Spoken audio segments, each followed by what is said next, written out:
सो hello दोस्तों, welcome to my YouTube channel global English academy. दोस्तों, मैं सोनू सर आपके सामने दोबारा हाजिर हूँ एक नए और ज़बरदस्त कंटेंट के साथ। दोस्तों, जैसा कि आपको मालूम है, 4 फरवरी से एसएससी एमटीएस के एग्ज़ाम स्टार्ट होने वाले हैं और लगभग सारे बच्चों को मैं उम्मीद करता हूँ कि लगभग सारे बच्चों ने अच्छे से तैयारी कर ली होगी, उनका ग्रामर का पूरा रिवीजन हो गया होगा। और अगर आपने ग्रामर का पूरा रिवीजन कर रखा है तो अब टाइम है हमारे पास में प्रैक्टिस सेट लगाने का। तो ध्यान दीजिएगा, रोज़ाना रात को 9 बजे हमारी क्लास रहती है जिसके अंदर हम लोग एक full length practice set paper देखते हैं इंग्लिश का। इसमें क्या चीज़ें हम देखते हैं, हम किस चीज़ पर फोकस करते हैं, हम अपनी स्पीड पर फोकस करते हैं प्लस एक्यूरेसी पे फोकस करते हैं। 2 चीज़ों पे हम फ़ोकस करते हैं। मेरी कोशिश ये रहती है कि कम समय में मैं आपको ज़्यादा से ज़्यादा ज़बरदस्त कंटेंट प्रोवाइड कर सकूँ। एक बात और ज़रूरी, जो बहुत ही महँगी-महँगी फ़ीस लेकर आपको पढ़ाया जाता है, 1999, 2999 इस तरह की फ़ीसेस लेकर आपको एक सिलेबस करवाया जाता है। उस सिलेबस की हम कोई फ़ीस नहीं लेते हैं, हमारी सारी की सारी क्लास आपके लिए फ्री ऑफ कॉस्ट है। बस हमारा एक ही आपसे रिक्वेस्ट है, अगर आपको हमारा पढ़ाना पसंद आए तो प्लीज़ चैनल को लाइक, शेयर, सब्सक्राइब ज़रूर करिएगा। बस हम यही चाहते हैं, बाकी हमारा सारा कंटेंट फ्री ऑफ कॉस्ट है। इस साल मैंने कोई भी पेड बैच नहीं रखा है, सारे के सारे बैचेस फ्री ही रखे हैं। तो चलिए बिना समय गवाए हम अपने बैच को स्टार्ट करते हैं। आज सेट नंबर 60 है। ये रहा क्वेश्चन नंबर 1। कैकोफोनी का मतलब क्या होता है? जिसकी आवाज़ खराब हो, खराब आवाज़ वाला। ठीक है? आवाज़ जिसकी सुनने में खराब सी लगे, अनप्लीजेंट हो जिसकी आवाज़, मधुर आवाज़ नहीं हो। डिसोनेंस का मतलब क्या होता है? आपस में कोई टकराहट हो, क्लैश हो। नॉइज़ का मतलब तो आपको मालूम है, शोर होता है। डिस्कॉर्ड का मतलब असहमति होता है, डिसएग्रीमेंट। और अगला जो वर्ड है हार्मनी, हार्मनी का मतलब होता है मन को अच्छा लगने वाला, शांत रहने वाला काम। तो यही होगा मधुर harmony. Option number 1 will be final. Clear? चलिए आगे बढ़ता हूँ क्वेश्चन नंबर 2 पर। 2 क्या बोल रहा है? While learning to drive, learning driving सीखते समय Shivani met with an accident, Shivani का एक एक्सीडेंट हो गया because she could not hit the dash, क्योंकि उसने क्या नहीं कर पाया था। तो देखिए यहाँ पे होमोफोन्स पूछा गया है। होमोफोन्स एग्जाम में एक आधी क्वेश्चन आता है, मैं ये नहीं कहूँगा कि ये बहुत मोस्ट इंपॉर्टेंट है या इम्पॉर्टेंट की कैटेगरी में मैं इसको नहीं रखता हूँ, क्योंकि इसका शायद ही, क्योंकि मैंने जो खुद देखा है 60 सेट में से मुश्किल से 5-6 सेट ऐसे होंगे जिसमें होमोनियम्स पूछा गया होगा, इससे ज़्यादा नहीं पूछा गया। लेकिन फिर भी हमको पता होना चाहिए। ब्रेक का मतलब ईंट होता है, तो ये नहीं होगा। ये वाला जो ब्रेक है इसकी स्पेलिंग ही गलत है यहाँ पर। इस ब्रेक का मतलब क्या होता है? किसी चीज़ को तोड़ना होता है। और इस ब्रेक का मतलब होता है रोक लगाना, तो यही होगा। उसने क्या किया? रोक लगाई, स्टॉप किया गाड़ी को। तो ऑप्शन नंबर 4। क्वेश्चन नंबर 3 पर आएंगे। थर्ड क्या बोल रहा है? There are these are the work, आपको इसमें एरर डिटेक्ट करनी है। दीज ठीक है, आर भी ठीक है, द ठीक है, वर्क्स भी ठीक है, ऑफ ठीक है, यहाँ तक तो सब कुछ ठीक है। That great poet Tagore, that great poet Tagore, ये तो हो नहीं सकता, क्योंकि देखो महान व्यक्ति की बात है तो दैट नहीं लगेगा। महान व्यक्ति की बात है तो एन नहीं लगता है। महान व्यक्ति की बात है तो दिस नहीं लगेगा। क्या लगता है? महान व्यक्तियों के लिए दा लगता है। सो आर्टिकल का एरर था। Option number 2 will be final answer. Question number 4 पर आते हैं। आपको इनकरेक्ट स्पेलिंग बतानी है। देखिए पहला वर्ड नंबर 4, देखिए पीसफुल का स्पेलिंग सही है, लवेबल का ठीक है, जॉयफुल का ठीक है। फेथफुल की स्पेलिंग गलत है। ध्यान से सुनिएगा, अगर कभी भी लास्ट में फुल वर्ड जुड़ता है किसी भी वर्ड के तो हमेशा सिंगल एल आता है। जैसे ब्यूटी प्लस फुल अगर आप करेंगे तो क्या बनेगा? ब्यूटीफुल, सिंगल एल आएगा। पीस प्लस फुल करोगे तो क्या बन जाएगा? पीसफुल, सिंगल एल आएगा। तो सिंगल एल आता है हमेशा लास्ट में, डबल एल नहीं आता है। Option number 1। नेक्स्ट क्वेश्चन 5 पर आते हैं। 5 में आपको इनकरेक्ट स्पेलिंग बतानी है। तो शी इज एन इंडिपेंडेंट, देखिए यहाँ पे इंडिपेंडेंट की स्पेलिंग गलत है, राइटर। तो हमेशा ध्यान रखिएगा कि कभी भी ऐसा स्ट्रक्चर आए तो सबसे पहले ये देखिएगा, ये कैपिटल लेटर है, ये स्मॉल लेटर है। तो सेंटेंस में बीच में क्या आता है? स्मॉल लेटर आता है, कैपिटल लेटर कभी नहीं आता। साइड कर दीजिए, इसको गलत कर दीजिए। ये तो स्पेलिंग ही गलत है डिपेंडेंट की। फोर्थ वाले की भी स्पेलिंग गलत है, थर्ड वाले की स्पेलिंग करेक्ट है, और फर्स्ट वाले की स्पेलिंग करेक्ट है। लेकिन सिलेक्ट किसको किया जाएगा? फर्स्ट वाले को सिलेक्ट किया जाएगा। क्यों किया जाएगा? क्योंकि स्पेलिंग में जो स्मॉल लेटर है उसकी रिक्वायरमेंट है हमको, कैपिटल लेटर की नहीं है। ठीक है। क्वेश्चन नंबर 6 पर आते हैं। 6 क्या बोल रहा है? आपको वन वर्ड सब्सटीट्यूशन बताना है। He was notorious for his avaricious behaviour, always seeking way to accumulate more wealth, है ना, वो बहुत ही ज़्यादा कुख्यात है। और वो किस चीज़ के लिए बदनाम है? वो अपने लालच के लिए बदनाम है, अपने लालची बिहेवियर के लिए बदनाम है। एवेरिशियस का मतलब क्या होता है? लालच होता है किसी चीज़ के लिए, ठीक है। और ऑलवेज सीकिंग वे एक्यूमुलेट मोर वेल्थ, और हमेशा ज़्यादा से ज़्यादा धन जुटाने के रास्ते देखता रहता है। तो नोटोरियस मतलब बदनाम होता है, ये नहीं आएगा। स्लॉथ का मतलब होता है कोई व्यक्ति काफ़ी ज़्यादा लेज़ी हो। जेनरस का मतलब होता है कोई विनम्र हो, पोलाइट हो। और ग्रीडी का मतलब होता है लालची। तो हमको क्या बताना है? वन वर्ड सब्स्टिट्यूशन बताना है, ऑप्शन नंबर 4। नेक्स्ट क्वेश्चन पर आते हैं, क्वेश्चन नंबर 7 पर आ जाते हैं। 7 क्या बोल रहा है देखेंगे। The salesman insisted that the payment against the purchase should be done by using a bank card. आपको इसमें ग्रामेटिकली एरर डिटेक्ट करना है, तो ध्यान से देखिएगा। द सेल्समैन, सेल्समैन से पहले द आ सकता है, ओके है, यहाँ पर ये भी ठीक है। यहाँ पर ए आ रहा है, इसको साइड कर दीजिए। यहाँ पर ए आ रहा है, इसको भी साइड कर दीजिए। इंसिस्ट, इंसिस्ट ठीक है। That, that. अब आ पेमेंट नहीं होता। कभी आपने आ पेमेंट सुना है? ए पेमेंट वर्ड कभी नहीं होता। क्या होता है? द पेमेंट होता है। तो यहीं पर ही हमारा आंसर आ जाता है, ऑप्शन नंबर 1, ठीक है। और एक और एरर थी, देखो यहाँ बैंक में किसकी आवाज़ आ रही है? बा की आवाज़ आ रही है ना, तो बा के साथ तो ए आर्टिकल आता है, बा के साथ कभी एन नहीं आता, इसलिए सेकंड वाला फिर कैंसिल होता है। ऑप्शन नंबर 1 ही है जिसमें सारा आर्टिकल एरर सही है। She is dash of spider, वो क्या है? स्पाइडर से क्या करती हैं? डरती हैं। बताइए क्या करती हैं? फ्राइटेनिंग, भयानक, अफ्रेड ऑफ। अफ्रेड के साथ में कौन सा प्रपोजिशन लगता है बेटा? ऑफ लगता है, तो इसलिए हम लोग अफ्रेड ऑफ का ही यूज़ करेंगे। इंटरेस्ट के साथ में इन आता है, फियर के साथ में यहाँ पर कोई आर्टिकल यूज़ नहीं होना, यहाँ पे केवल जो सही है वो क्या हो जाएगा? Afraid of. क्वेश्चन नंबर 9 पर आते हैं। 9 में क्या दिया हुआ है? Dig up the dirt. अब इसका ईडियम बताना है। देखिए ये जो ईडियम फ्रेसेस है, इस बार कुछ नए ईडियम फ्रेसेस पूछे गए हैं एसएससी एमटीएस का, जिनमें से एक ये है। अक्सर जो मेरी ईडियम एंड फ्रेसेस की जो पढ़ा हुआ है कंटेंट यूट्यूब पर, उसी में से डेटा देखने को मिल जाता है, लेकिन कुछ चीज़ें नई आती हैं हर साल। तो ये एक नया पोर्शन आपको देखने को मिल रहा है, इसको आप एक सरसरी नज़र में देख लीजिएगा। मेरी नज़र में तो ज़्यादा इंपॉर्टेंट नहीं है, क्योंकि ये फर्स्ट टाइम ही एग्जाम में पूछा गया है। फाइंड एंड डिस्क्लोज एविडेंस, ढूंढना और एविडेंस को उजागर करना, ये नहीं होगा। To uncover negative information about someone or something, किसी के बारे में नकारात्मक खबर को खोज निकालना, यही आंसर होगा, option number 2। Hide and protect vital evidence, मतलब छिपाना और प्रोटेक्ट करना एक महत्वपूर्ण एविडेंस को, ये नहीं होगा। इंक्वायर अबाउट मिसिंग पर्सन, ये भी नहीं होगा, ठीक है। किसी के काले राज को, अनकवर नेगेटिव इंफॉर्मेशन, किसी की गलत जानकारी को लोगों के सामने उजागर करना, ऑप्शन नंबर 2। नंबर 10 पे देखिए। Following weeks of intense training, लगातार कड़ी मेहनत के बाद, ट्रेनिंग के बाद में, the athlete dash in the championship, athlete ने क्या हो गया? अपनी चैंपियनशिप को क्या किया होगा? बताइए क्या किया होगा एथलीट्स ने? एथलीट देखो सिंगुलर सब्जेक्ट है, तो यहाँ पर वर्ब भी कौन सी होनी चाहिए? सिंगुलर होनी चाहिए। हैव देखिए प्लूरल वर्ब है, हैव प्लूरल वर्ब है, वर प्लूरल वर्ब है। अब एक ही ऑप्शन बचा, कॉम्पीटेड, यही आएगा, क्योंकि सब्जेक्ट के साथ में, सिंगुलर सब्जेक्ट के साथ में सेकंड फॉर्म आ सकती है। यही आंसर है, ऑप्शन नंबर 4, ठीक है। इसको ना आप वोकैब बेस, ग्रामेटिकल बेस पर कर सकते थे, सिंगुलर प्लूरल वर्ब। देखिए ये रिपीट हो चुका है, इस पे आप स्टार कर सकते हैं, कई बार एग्जाम में पूछा गया है। व्हेन पिग फ्लाइज, अब देखिए पिग का मतलब क्या होता है? शुकर होता है, सुअर होता है। तो अभी ऐसा तो कभी होता नहीं है कि पिग उड़ने लगे हों। पिग कभी उड़ते हैं क्या? पता नहीं कैसा बनेगा यार। पिग पिग कभी उड़ते हैं क्या? नहीं उड़ते ना। तो अब ऐसी सिचुएशन में जब कोई उड़ता नहीं है, तो ये कैसा है? इन ड्यू डिस्कर्स ऑफ टाइम, नहीं, कोर्स ऑफ टाइम नहीं हो। इन यूनिटी, एकता में नहीं। करेक्ट अप्रोच, सही अप्रोच से नहीं। जस्ट इम्पॉसिबल, जो क्या हो? बिल्कुल इम्पॉसिबल हो, ऑप्शन नंबर 4। नेक्स्ट क्वेश्चन पर आते हैं, नंबर 12 पर। 12 क्या बोलता है? The resident of Rameswaram about the 1940s were quite Orthodox but were also tolerate tolerant of other community.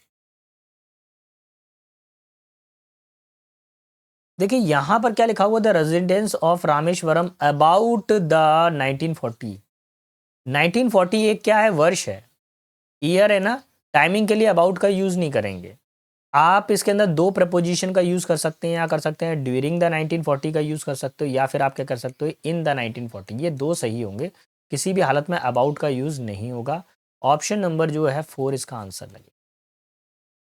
देखिए बेटा, मेरे पढ़ाने की स्पीड थोड़ा सा फास्ट रहती है। उसका एक रीज़न है कि जब आप एग्ज़ाम में बैठते हो वहाँ पे आपको कोई एक्स्ट्रा टाइम नहीं मिलता है।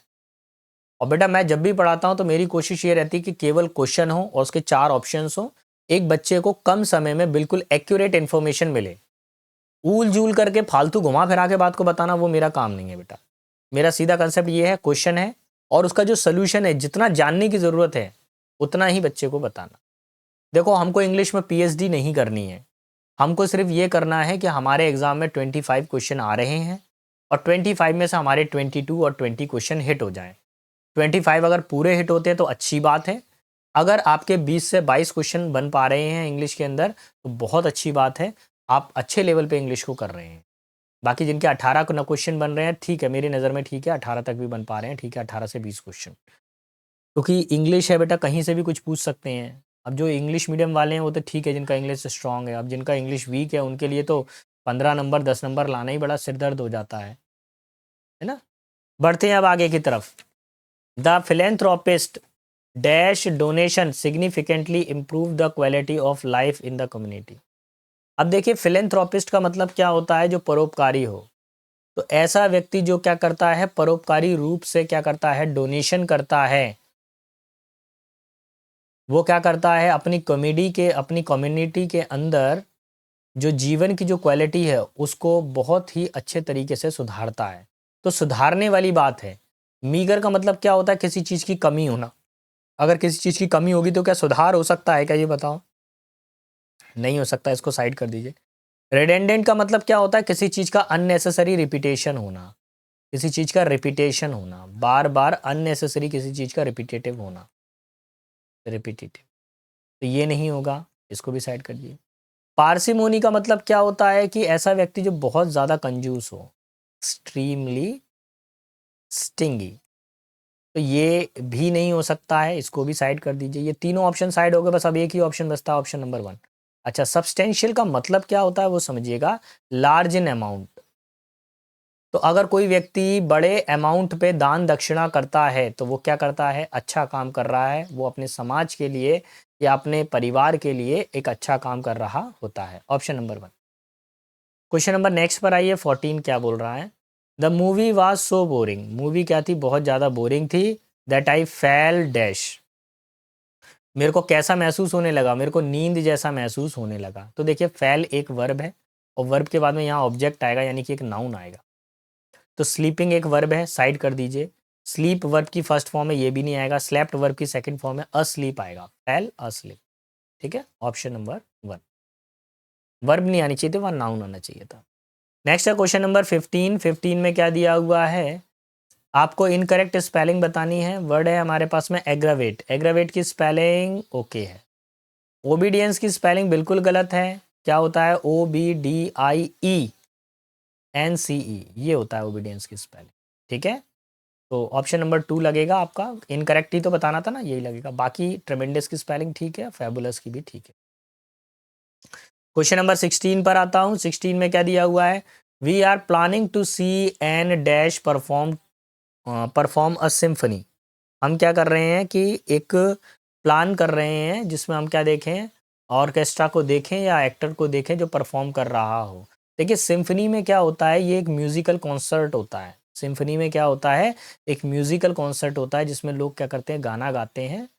तो देखिए एक्टर तो कला वो करता है, क्या करता है, एक्टिंग करता है, तो ये नहीं हो सकता। एक्ट्रेस भी नहीं हो सकता।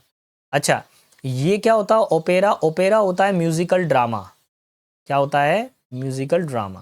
तो यहाँ पर ड्रामा की बात नहीं हो रही, यहाँ बात हो रही है सिम्फनी। सिम्फनी का मतलब क्या होता है, संगीत मंडली। तो ऑर्केस्ट्रा होती है संगीत मंडली के अंदर। Option number 3। ओपेरा में जबकि ड्रामा होता है। The cat likes to dash in the sun during the afternoon.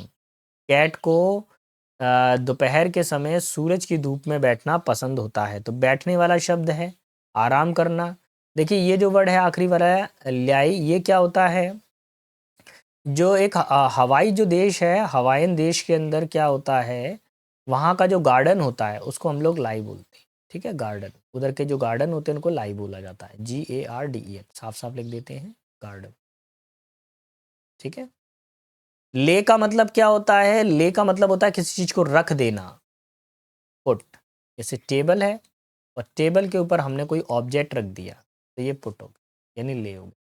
अच्छा, लाई का मतलब क्या होता है, एक तो लाई का मतलब झूठ बोलना होता है, और एक लाई का मतलब क्या होता है, कहीं पर लेटना। क्या होता है, लाई का मतलब क्या होता है, लेटना, खुद लेट जाना। और ये वाला जो फर्स्ट वाला लाई है ये क्या होता है, एल्कली होता है, एल्कलाइन वाटर जो होता है ना, एल्कली, ये होता है लाई। तो यहाँ पर क्या है, लेटने की बात है, तो बिल्ली ने क्या किया होगा, धूप में जाकर वो आराम कर रही होगी, बैठ गई होगी। Option number 2। क्वेश्चन नंबर 18 पर आते हैं। 18 पे बेटा आपको क्या बताना है, अपोजिट बताना है वर्ड का। क्या लिखा हुआ है, the state played only a modest part in the outstanding advancement of the modern modernity. अब देखिए मॉडेस्ट का मतलब क्या होता है, मॉडेस्ट के दो तीन मीनिंग निकलते हैं। एक मॉडेस्ट का मतलब होता है विनम्र, क्या होता है, पोलाइट। अच्छा, एक मॉडेस्ट का एक और मीनिंग भी निकलता है, छोटी मात्रा में, स्मॉल। दो मीनिंग होते हैं। अब हमको इन्हीं दो मीनिंग से करके अपना आंसर बताना है। अनइम्प्रेसिव का मतलब क्या हो, जिसका कोई प्रभाव नहीं पड़ता हो, नॉट इम्प्रेस, मतलब परफॉर्मेंस थी अच्छी नहीं हुई तो नॉट इम्प्रेसिव। हम्बल का मतलब क्या होता है, कोई व्यक्ति काफ़ी ज़्यादा जेंटल हो, विनम्र हो। ठीक है। मॉडरेट का मतलब क्या होता है, ना ज़्यादा तेज ना ज़्यादा स्लो, एवरेज। और बॉस्टफुल का मतलब होता है किसी चीज़ को बहुत ही ज़्यादा बढ़ा चढ़ा कर बताना, एग्जजरेट करना, किसी चीज़ को अतिशयोक्ति करके बताना। तो एक क्या है, विनम्र है व्यक्ति, जो लंबी चौड़ी बात नहीं फेंकता। दूसरा व्यक्ति क्या करता है, लंबी चौड़ी बात फेंकता है, एग्जजरेट करता है। Option number 4। क्वेश्चन 19 पर आएंगे। Doctor Oppenheimer is the exceptional movies of all the movies in the recent time. Doctor Oppenheimer एक बिल्कुल ही विशिष्ट मूवी है और इस समय की। ठीक है। तो अब यहाँ पे ध्यान रखिएगा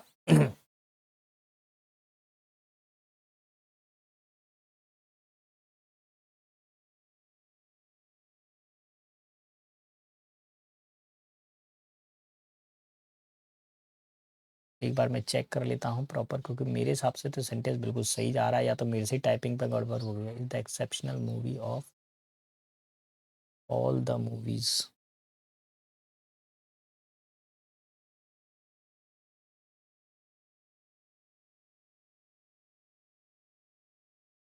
देखिए इसमें कहीं ना कहीं पे ना टाइपिंग एरर हो गई है मेरे से, इसलिए कुछ गड़बड़ हो रहा है।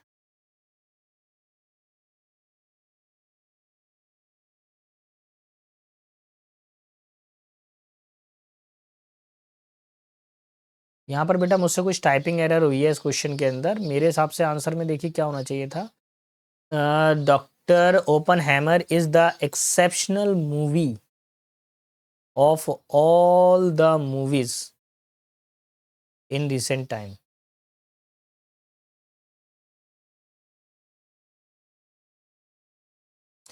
यहाँ पर मेरे हिसाब से नो एरर डिटेक्ट हो रही है। अगर इसकी कोई एरर आपको मिलती है तो प्लीज़ मेरे को बताइएगा कमेंट बॉक्स के अंदर। मेरे हिसाब से तो इसमें कोई एरर डिटेक्ट नहीं हो रही है। अगर होगी भी एरर, अगर मैं एरर निकालूंगा अभी, फाइंड आउट एरर करूँगा, तो ऑफ इस इधर पे doctor Oppenheimer is exceptional movie of all other movies हो सकता है इन द रिसेंट टाइम, आज के समय में बाकी सभी मूवियों में से जो विशिष्ट मूवी है। तो अभी तो फ़िलहाल इसको हम होमवर्क के लिए देते हैं। प्लीज़ होमवर्क में बताइएगा कमेंट बॉक्स के अंदर इसको कैसे सॉल्व करना है, क्या करना है। मैं भी एक बार इसको चेक करूँगा, क्योंकि क्वेश्चन पेपर मैं आपके साथ में ही सॉल्व कर रहा होता हूँ। तो कोई भी गलत डिसीजन पर पहुँचने से पहले हम बचेंगे, कोई फालतू आंसर नहीं करेंगे। एक बार मैं और चेक करूँगा, हो सकता है मेरे से कोई टाइपिंग एरर हो गई हो इसके अंदर, तो कुछ गड़बड़ हो सकती है, संभावना है। फिलहाल ये होमवर्क है, होमवर्क में प्लीज़ मेरे को बताइएगा कमेंट बॉक्स में कि सर क्या गड़बड़ हुई है, और मैं भी आपको कमेंट बॉक्स में रिप्लाई करूँगा इस क्वेश्चन से रिलेटेड। ठीक है, चलिए क्वेश्चन नंबर 20 पर आ जाइए। 20 क्या बोल रहा है, after months of the meticulous planning and hard work a team successfully launch their innovative product to the market.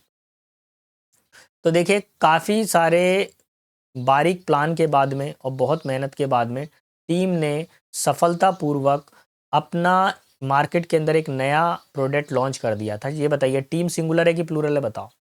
Team singular subject है ना, तो प्रोनाउन भी तो बेटा सिंगुलर आएगा, देयर नहीं आएगा।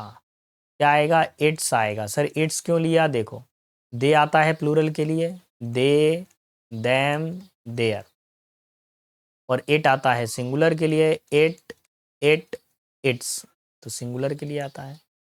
यही आपका आंसर हो जाएगा, option number 2। Clear? Next question number पर आ जाते हैं 21 से। देखिए आज हम लोगों ने सेट नंबर 60 किया है, कल मैं आपके लिए सेट नंबर 61 लेकर आऊँगा, तैयार रहिएगा इसके लिए। जब तक एग्ज़ाम कंप्लीट नहीं हो जाएंगे हमारे सेट चलते रहेंगे लगातार इसी तरीके से। In terms of technical difficulty, है ना, कई सारी टेक्निकल डिफ़िकल्टी होने के बावजूद भी Nanga Parbat the world's 9th dash peak competes with K2। Karakoram K2 के मुकाबले में जो 9वें नंबर की जो चोटी आती है वो कौन सी आती है? ननंगा पर्वत आती है। और इसके बारे में क्या बोला गया है? 9th, वर्ल्ड की क्या है? 9th, सबसे फास्टेस्ट होगी, फैटेस्ट, मोटी चोटी होगी नहीं, डीपेस्ट गहरी चोटी होगी नहीं, लेंथीएस्ट चोटी होगी नहीं। जब भी कभी पीक की बात आती है, पर्वत की बात आती है, तो हाइट की बात आती है। किसकी बात आती है? हाइट की, तो ऑप्शन नंबर 1 लगेगा। The first dash to summit follows a narrow ridge. इसमें अगर देखें जो सबसे पहली जो इसकी चढ़ाई होती है, इसकी चोटी पर जो पहली जब चढ़ाई करते हैं तो उसमें क्या आती है? नैरो रिज आ जाती है, पतली पतली से पहाड़ियों की धार आती है। तो लिफ्ट नहीं होगा, फर्स्ट लिफ्ट नहीं होता। फर्स्ट राइज मतलब उदय होता है नहीं, लॉन्च भी नहीं। असेंट, असेंट का मतलब क्या होता है? पर्वत की चढ़ाई।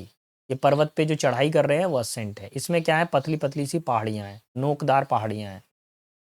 फिर क्या बोल रहा है? The 15,000 foot Rupal face a single wall of the rock and ice. अब जैसे हम लोग 15,000 फीट पर जाते हैं तो हमको क्या मिलता है कि एक पर्वत के ऊपर सीधी आके चट्टान सी खड़ी मिल जाती है सीधी, उस पर क्या बर्फ जमी हुई है, ठीक है। Is located on the mountain southern side, उसका जो सदर्न साइड है, जो उसका साउथ साइड एरिया है, वहाँ पर ये सब चीज़ें देखने को मिलती हैं। Climbers have dubbed the Nanga Parbat with which dash as a naked mountain of killer mountain. जिसको क्या माना जाता है? उस पर्वत को क्या माना जाता है? नेक्ड माउंटेन माना जाता है या किलर माउंटेन के नाम से जाना जाता है, जबकि नाम में भी पता चल रहा है कि नंगा नाम बोल रहा है। तो देखिए ट्रांसलेटरी, ट्रांसलेटरी का मतलब होता है किसी चीज़ का क्या करना? ट्रांसलेशन करना, शब्दों को बदलना। ट्रांसक्राइब यानी उसको लिखना, शब्दों को बदल कर लिखना एक भाषा से दूसरी भाषा में। ट्रांसपोज्ड, इसका भी मतलब होता है बदलाव। और ट्रांसलेट, ट्रांसलेट का मतलब क्या होता है? भाषा में परिवर्तन होना।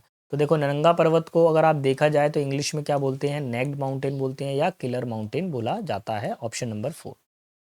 नेक्स्ट है this gives the Annapurna a dash of 32% and making it the most statical dangerous of the world's 800 metre peaks. देखिए यहाँ पर जो अन्नपूर्णा है वो क्या है? इधर पे जो जो मृत्यु दर है वो कितनी है? 32% है। कितनी है मृत्यु दर? कितनी है? 32% है। पर्वत पर चढ़ाई करोगे तो इकोनॉमी रेट मिलेगी क्या? नहीं। मॉर्टल जन्म दर नहीं। फैटलिटी यानी मृत्यु दर, और कमजोरी फ्रैलिटी यानी कमजोरी। तो मृत्यु की जो दर है यहाँ पर क्या? 32% हाई रिस्क है, ठीक है। It is a avalanche prone, यहाँ पर एवलांचे आते रहते हैं। एवलांचे क्या होते हैं? बर्फीले पर्वतों पे आने वाला तूफान, बर्फ का खिसकने से जो तूफान आता है एवलांचे कहलाता है। Prone area with some technical difficulties. Climber miserly is dash by insufficient local support and in addition to unpredictable weather और इनसेसिटी। देखिए ये यहाँ पर और ज़्यादा ख़राब कब हो जाता है कि यहाँ पर क्या है? लोकल लोगों का कोई सपोर्ट नहीं है, क्योंकि वहाँ लाइफ के रहने के लिए सही जगह नहीं है, मौसम भी ठीक नहीं है, इसलिए दिक्कतें आती। इंक्रीजिंगली नहीं आएगा। वर्स्ट मतलब बदला। एक्सरबेटेड का मतलब क्या होता है? बहुत ज़्यादा ख़राब होना, ज़रूरत से ज़्यादा ख़राब होना, वर्सन होना। और परफेक्टली नहीं होगा। ऑप्शन नंबर 3 ही आएगा कि बहुत ही ज़्यादा स्थिति यहाँ की ख़राब है, ठीक है। तो आई होप दोस्तों आपको हमारा पढ़ाना पसंद आया होगा। तो देखिएगा कल मैं सेट नंबर 61 के साथ आपको मिलूँगा, तैयार रहिएगा रोज़ाना रात को 9 बजे। तब तक के लिए सारे बच्चों को बेस्ट ऑफ लक। जय हिंद, जय भारत।